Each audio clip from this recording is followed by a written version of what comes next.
Today, we bring you a compilation of strange stories and moments that defy logic and make us question the reality we know. From encounters with the unknown to phenomena that have no explanation, prepare to enter a world where the incredible becomes reality. Number 1.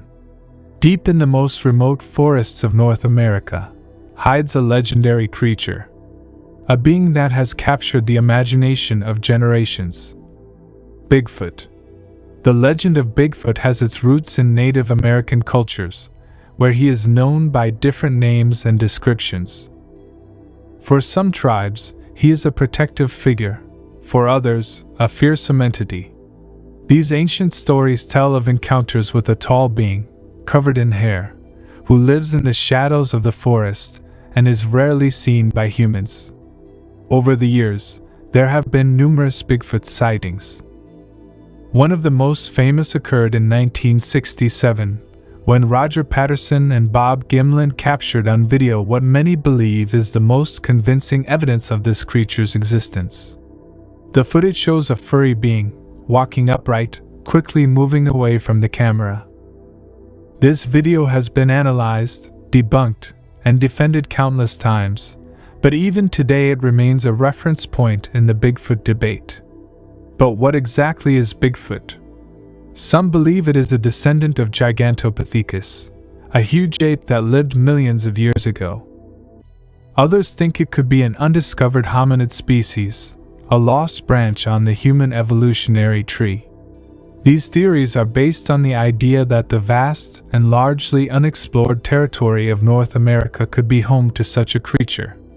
The theories don't stop there. Some maintain that Bigfoot could be an interdimensional creature or even an alien. These more esoteric hypotheses suggest that Bigfoot could have the ability to move between dimensions or that it is an entity sent by beings from other worlds. However, the lack of solid physical evidence, such as remains or bones, has led many scientists to be skeptical. The absence of tangible evidence causes the scientific community at large to dismiss the existence of Bigfoot as an urban legend or cultural phenomenon. Despite this, the search for Bigfoot continues. There are organizations and enthusiasts dedicated to finding conclusive evidence of its existence. Equipped with night vision cameras, audio recorders, and drones, these researchers scan the forests for signs of the mysterious creature. Expeditions are organized regularly, with teams of researchers spending days and nights in the wild, hoping to catch a glimpse of Bigfoot. Although many return with stories of strange sounds and unexplained footprints, definitive evidence remains elusive. Bigfoot is not only an American legend. Stories of similar creatures are found all over the world. In the Himalayas, there is talk of the Yeti, a similar being that lives in the cold and high mountains. In Australia, Aboriginal people tell stories of the Yowie, a similar-looking creature that prowls the forests. In Russia, the Almasty is a similar figure, with stories dating back centuries. This suggests that the myth of a large, hairy creature is universal and has endured across time and cultures. The fascination with Bigfoot has also influenced popular culture. Movies, television shows, books, and documentaries have explored the legend, providing a mix of fact, fiction, and speculation. The Bigfoot figure has been used in advertising, toys, and as a symbol of the search for the unknown. This cultural phenomenon has kept the legend alive and fostered a sense of mystery and adventure. Regardless of whether Bigfoot is real or not, his legend lives on. It represents mystery and fascination with the unknown, a reminder that there are still things in our world that escape our understanding. The idea that such a large creature could avoid detection for so long invites us to reflect on the vastness of our planet and the secrets it may still hold. And you, do you believe in Bigfoot? Or do you think it's just a myth, fueled by imagination and the desire to believe in the inexplicable? The next time you find yourself in a lonely forest, keep your eyes peeled. Maybe, just maybe, you could be the next to spot it. And in the meantime, the legend of Bigfoot will continue to inspire explorers, scientists, and dreamers alike. Number 2. Deep within the majestic views of the Grand Canyon, an astonishing discovery has been made that has shocked the scientific community. Something has emerged from ancient layers of rock and sediment, challenging our understanding of the natural world. This isn't just an old hole in the ground. My friends, it is a deep and majestic gorge that stretches for a staggering 270 miles and is 18 miles wide. Imagine standing on the edge, looking out over the vast expanse before feeling the magnitude of this monumental masterpiece of nature. The Grand Canyon has an impressive history spanning more than 6 million years. Yes, this wonder has been evolving for much longer than we can understand. It is a living testament to the power of geological activity and the relentless force of the mighty Colorado River. Over countless eons, layer after layer of rock has been sculpted and chiseled, revealing ancient secrets and exposing some of the oldest rocks on Earth. But it's not just about the rocks, my friends. The Grand Canyon is a treasure trove of archaeological wonders that will transport you back in time. Follow the trail of time on this captivating journey that reveals the geological history of this magnificent canyon. As you explore the southern edge of the park, you'll marvel at the remarkable features that have been etched into the landscape for millions of years.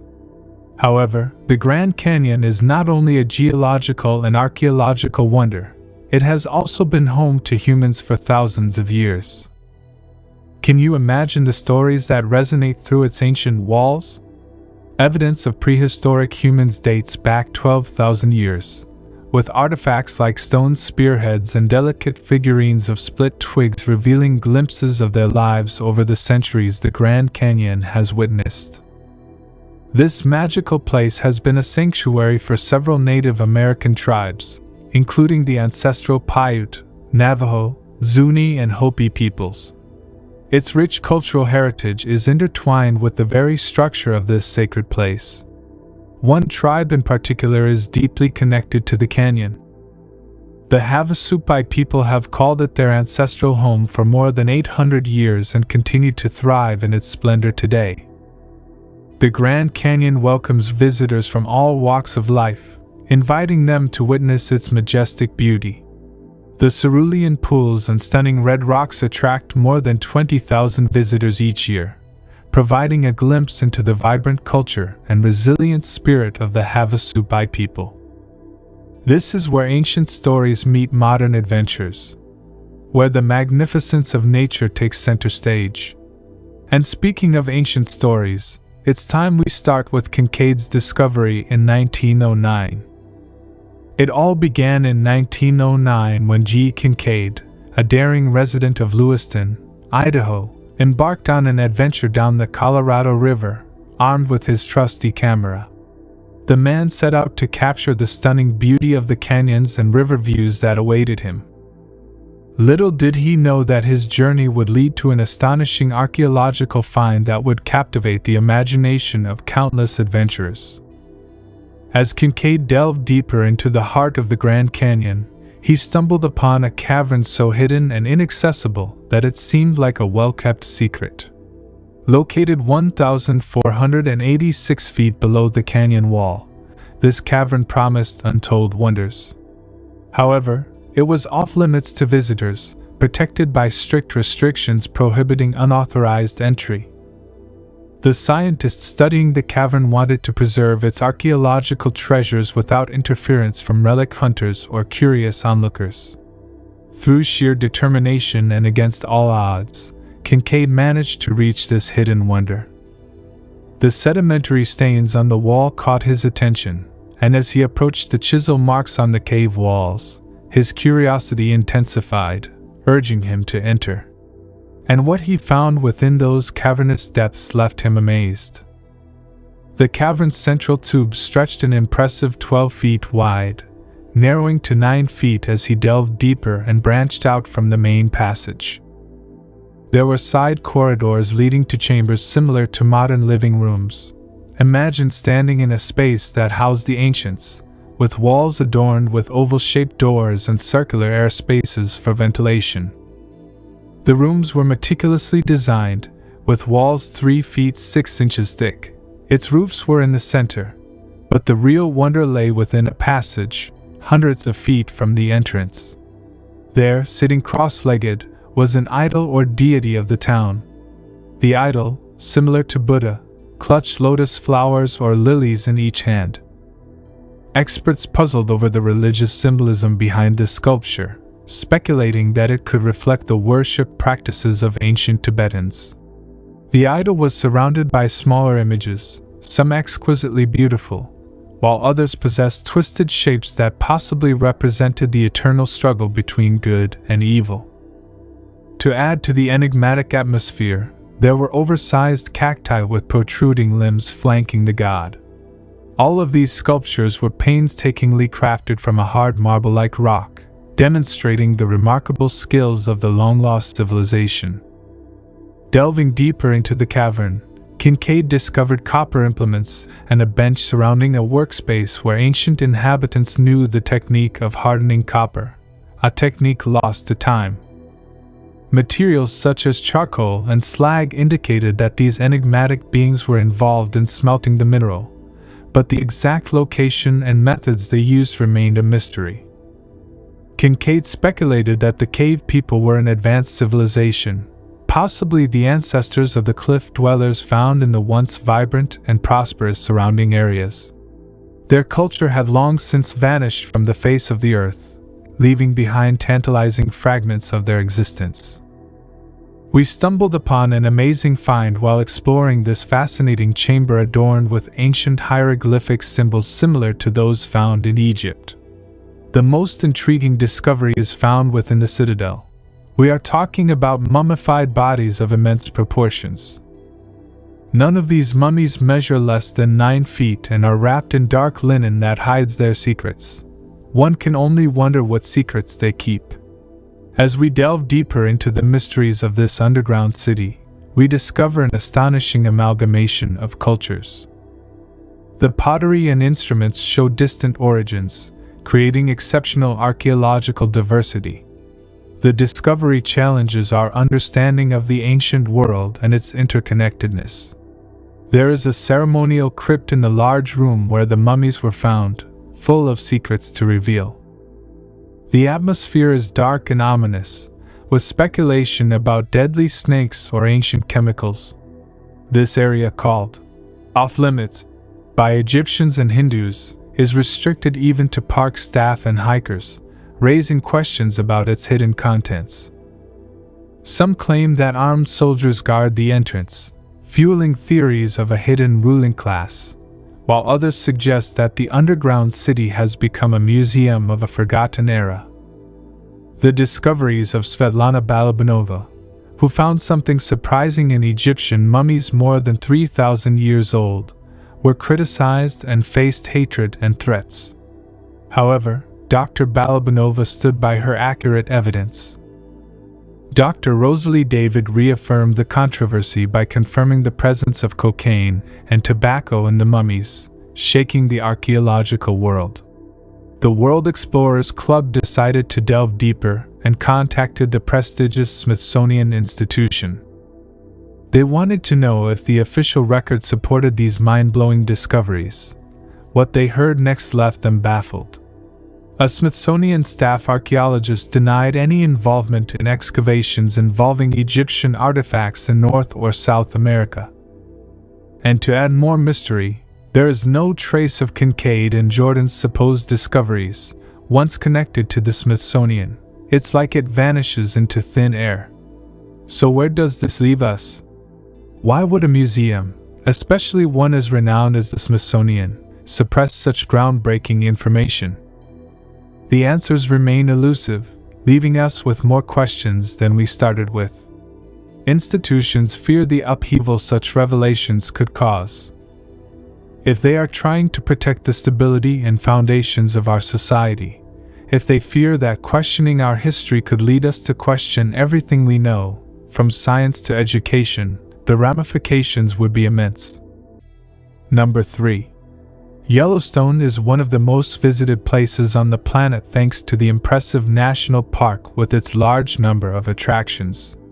However, visitors to the national park should be careful, as a 30-meter wide crack has opened in less than 24 hours. What is causing the crack and what does it mean for the national park and its surroundings? Yellowstone National Park has something for everyone, which is why it is a popular destination for tourists from all over the world. Among them is the Grand Canyon, which the Yellowstone River carved. This magnificent canyon is 32 kilometers long and 365 meters deep. The lower waterfall where the river drops 93 meters, twice the height of Niagara Falls before hitting the canyon floor with such force that it sends foam and mist hundreds of meters upward, constantly wetting the rock. The bright green moss grows above the water and is its most famous and widely photographed feature. As the water runs and eventually stops foaming, it appears green, but is completely clear. The color of the river is caused by algae and moss. There is also the Mammoth Hot Spring, created by heat, water, minerals and limestone working together to form the famous feature where multicolored travertine, a type of calcium carbonate, has dissolved from the limestone beneath the ground and brought to the surface by hot water sources. Even though some fountains and terraces die, the overall flow of water within Yellowstone is surprisingly constant, as new flows bubble to the surface. Minerva's Terrace, with its striking resemblance to a beautifully carved staircase, is one of the most impressive features here. There's also the Yellowstone Mud Volcano area, which you'll smell before you see it.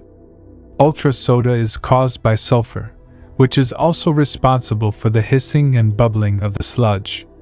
The sulfuric acid in the pots eats away at the surrounding landscape, creating a strange but captivating atmosphere. In Yellowstone National Park there is an area called the Upper Geyser Basin, where most of the geothermal features are found, including the famous Old Faithful Geyser. There are 5 large geysers in that area and the park predicts their eruptions. Now there is a new demonstration in an area called Teton, in Wyoming, where a large fissure 30 meters wide has opened. The park closed that section to investigate what was happening. The Teton Range is the youngest in Wyoming, less than 10 million years old, and has hard rocks that protect it from erosion. The Tetons are mountains with very hard rocks that are resistant to erosion, but erosion remains relentless and rock debris accumulates on the slopes. The contraction and expansion of rock particles cause stress and strain, which can lead to crack formation. Water seeping along these cracks freezes and expands, which can dislodge rock slabs from the mountain walls. Gelifraction causes the rock slab to fall and roll hundreds or thousands of meters, breaking into fragments.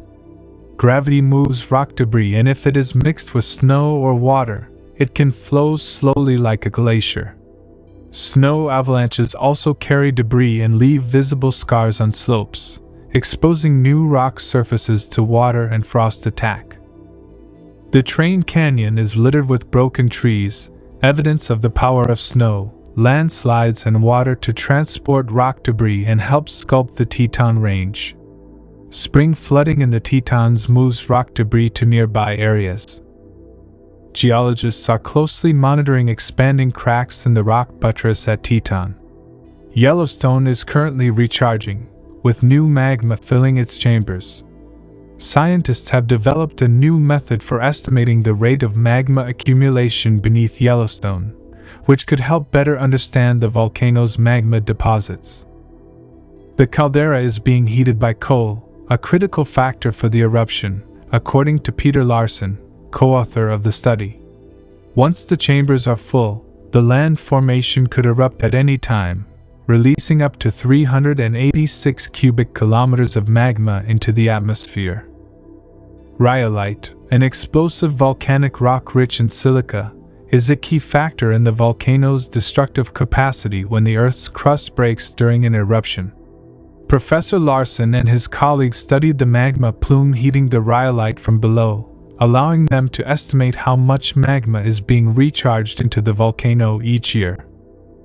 To do this, researchers injected a stable, radioactive isotope called deuterium into several hot springs in Yellowstone National Park, which are connected to a network of hydrothermal vents that are important in the Yellowstone volcanic system. The researchers found that previous studies had underestimated the amount of water and heat flowing through the springs. NASA believes that cooling the supervolcano beneath Yellowstone by drilling up to almost 10 kilometers and pumping water at high pressure could be the most viable solution. However, this is very risky and could cause a rash instead of preventing it. Additionally, cooling Yellowstone through drilling would be an extremely slow process that could take tens of thousands of years.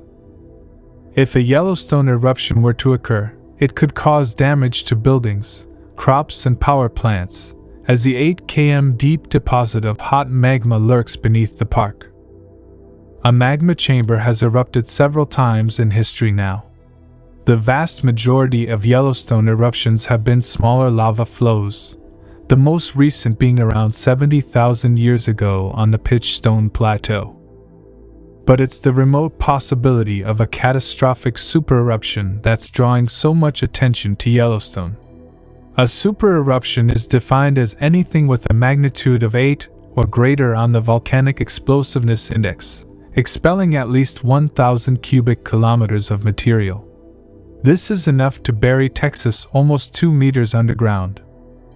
These supereruptions are thousands of times more powerful than even the most powerful eruptions we have seen in the past, including the eruption of Mount St. Helens in 1980.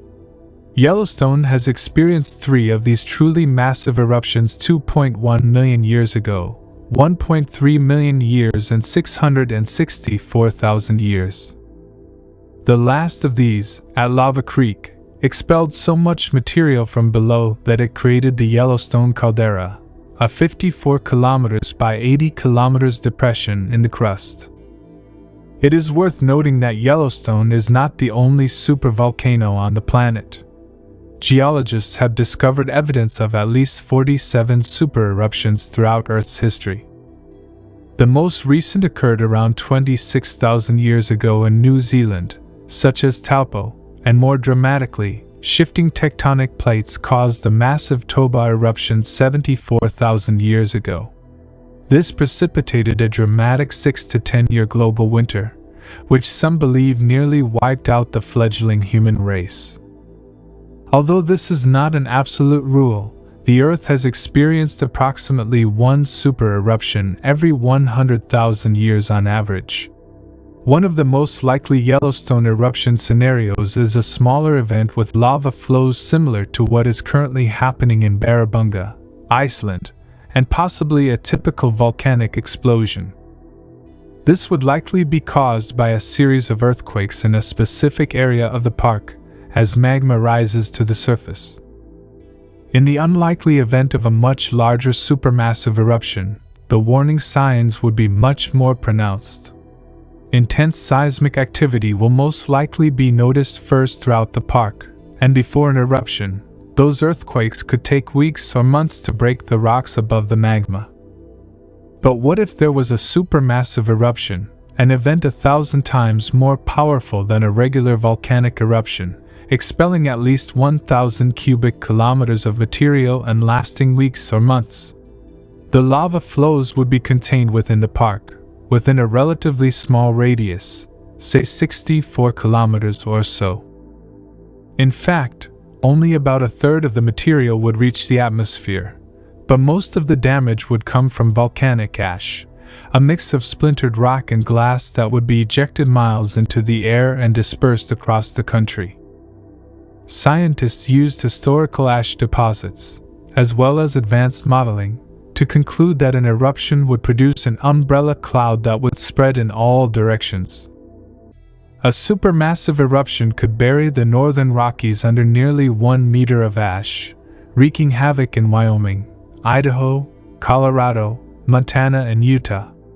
Meanwhile, The Midwest would receive a few inches of ash, while both coasts would receive even less.